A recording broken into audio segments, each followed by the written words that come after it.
अस्सलाम वालेकुम जी। अगर आप लोग भी चाय के दीवाने हैं और एक अच्छी चाय की तलाश में तो सीधा पहुंचिए अड्डे पर बशी चाय वाले के पास।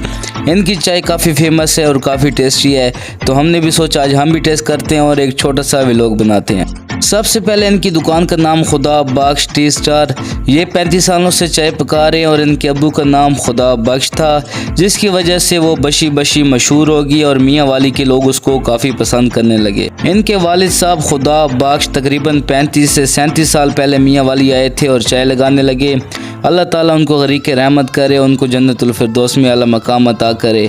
तो ये है बशी चाय वाला जो कि अड्डे पर है। इनकी चाय काफ़ी टेस्टी है। सबसे पहले दोस्तों इनका प्रोसीजर जो है, सबसे पहले ये दूध बॉयल करते हैं लकड़ियों पर। उसके बाद ये दूध बॉयल करके पतीलों में, छोटे छोटे पतीलों में डालकर अंदर रखते हैं। दोस्तों इनकी एक ही ब्रांच है और इनकी कोई ब्रांच नहीं है, वो भी इनसे नहीं संभाली जाती। पता नहीं दर्जनों मन ये दूध लगाते हैं।